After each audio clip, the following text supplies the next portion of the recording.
số lên số tuổi nó nói chỉ cũng trồng đây đi nó nữa cho nên là cũng một số đi ok theo mua mua ấy chiếm không?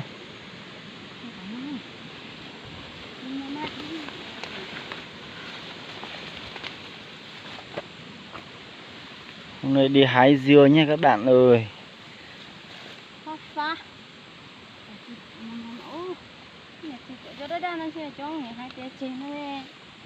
Thế mình có đang nhớ còn bây giờ. Bây giờ nhớ họ bỏ đi chế sẽ chỉ nhớ mà đến nó. Ít thật. Cho chế ăn chỉ chạy đi. Đi lúc đây có hai nè. Họ bây giờ. Có chỉ bỏ đi này. Cô hái lúc đơn chả coi hết ồ. Chẳng đây có mà. Đây không? Lúc coi nè chiều nóng nghệ. Lúc con sao em ạ? Lúc con chỉ nó còn nóng.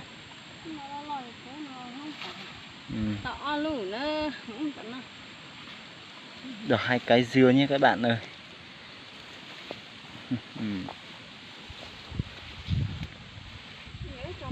Lúc nói lúc đã nó có chuyện đây vậy. Mẹ đến nó sao? Đến nó sẽ của sáng nó chỉ có câu nó sẽ hả? Thì chế lúc con, để lúc hả? Sao lại ở lúc có chế hồn nóng hả? Để lúc đã đan nó. Lúc có chế hồn nóng hả? Ấy có đây đã đan nó. Đan nó chỉ để nó lử này. Đây mà không thay cơ. Trộn bánh cái đây. Đây nha các bạn ơi, dưa. Ok, 3 quả nhé. Con đây có ít nó tảo. Con đây có ít nó chỉ tà này. Đây mới chỉ cho ấy. Đi khẩu bậu.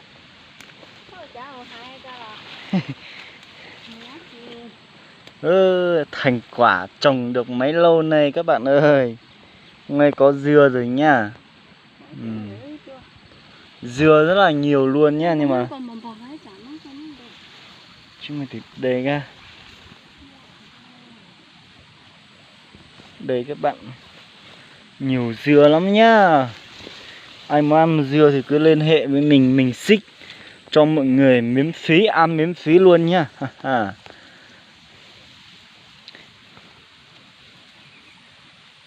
Đây em gái, một cô gái rất là xinh tươi đang tìm kiếm quả dưa. Đây được mấy quả nhiều.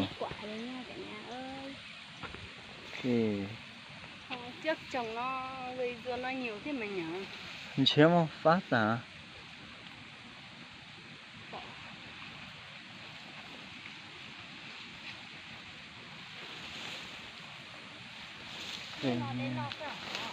Hả?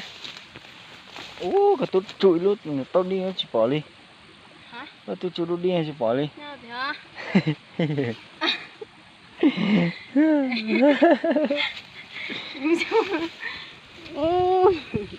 Bỏ đi. Đây, dừa như các bạn nha. Mình có thể bỏ đi rồi. Này, một cái lúc mòn tỉ này. Wow, cho cái chính đây dừa như các bạn nha. Sáng bài á. Phải nó lo lo. Nó lo mà nóng á. Lướt thì dông ở đây.